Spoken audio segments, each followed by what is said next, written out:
Mula kasi sa pagiging isa sa nicest player sa NBA, ngayon naman isa sa most hated si Kawhi, hindi sa side ng mga fans kundi sa buong circle ng NBA.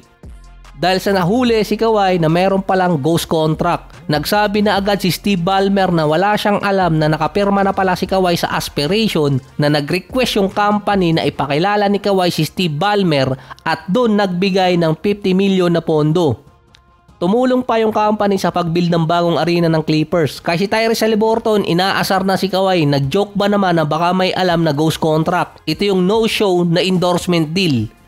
Lalo atang naging tahimik ngayon si Kawhi dahil wala pang nilalabas na statement mula sa side niya. May mga posting kumakalat online na di umano kapag napatunayang guilty si Kawhi sa salary cap issue ay maboboid yung trade ni Paul George at ni SGA.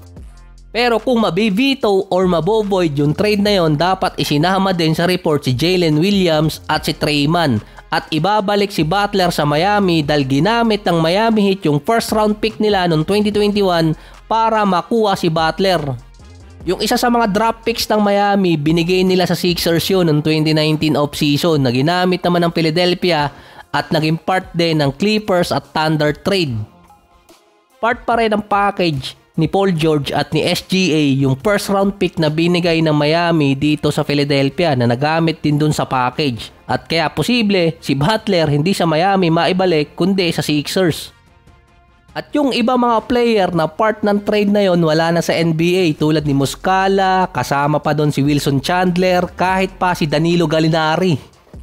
Kaya kung i-veto or i-bovoid yung trade na yon, hindi lang 2, 4, 5, 6, 7, 8, 9, 10 ang maboboid sa transaction na yon. Halos buong transaction na ginawa ng Clippers at yung mga sumunod na taon pa ibabalik sa dati.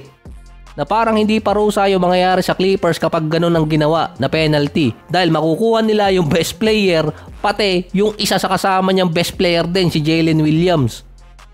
Na hindi naman mangyayari basta-basta. Ang trade pa na yun nangyari 2019 off-season. Yung deal ni Kawhi sa Aspiration na mayroong ghost contract 2021. 2 taon na nakalipas. So hindi ko naman sinasabing fake news yung post. Ang sinasabi ko lang maraming players ang tatamaan doon kapag si Kawhi ay napatunayang guilty at iboboid yung mga transaction na nangyari dati sa Clippers. At isa pa, pwede ring maboid yung kontrata ni Kawhi.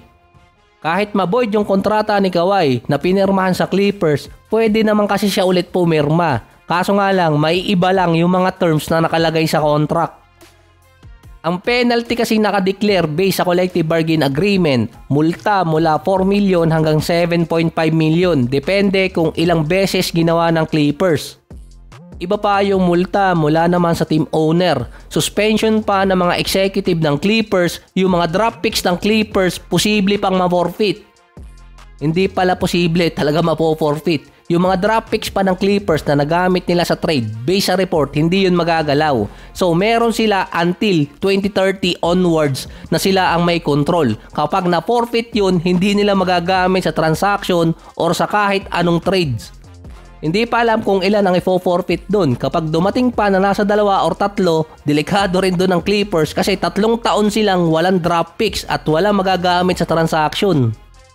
Nag-hire na ang NBA ng private law firm para i-check or i-audit yung nangyaring transaction sa Clippers.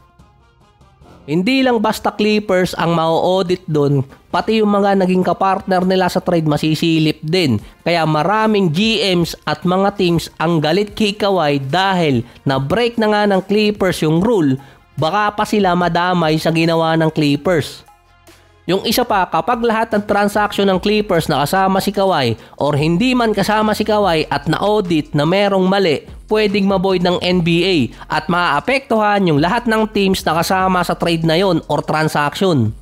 Kaya si Kawhi ang most hated ngayon sa buong NBA circle. Si Mark Cuban nga kumampi pa kay Steve Ballmer pero sinisi niya si Tito Dennis. Parang may kilala pa akong ganito sa Pilipinas eh. Si Uncle Dennis kasi yung merong mga hinihingi na mga under the table para makuha lang ng team si Kawhi. Hindi naman napatunayan yun or hindi naman nagkaroon talaga ng direktang transaction. Pero kapag merong nakita yung private law firm, baka lalong maipit yung Clippers. Bumalik lang si Chris Paul na round 2 siya ng issue sa Clippers ngayon. Base pa sa mga executive na kalusot ang Lakers sa major bullet kay Kawhi dahil nga dati gustong gusto nila makuha noong 2019. Munti ka nang ma-assign nun si Kawhi, nagkaroon lang ng issue dahil kay Tito. Makakabuo sana ng formidable lineup, Kawhi, LeBron at Anthony Davis. Buti di umano hindi natuloy.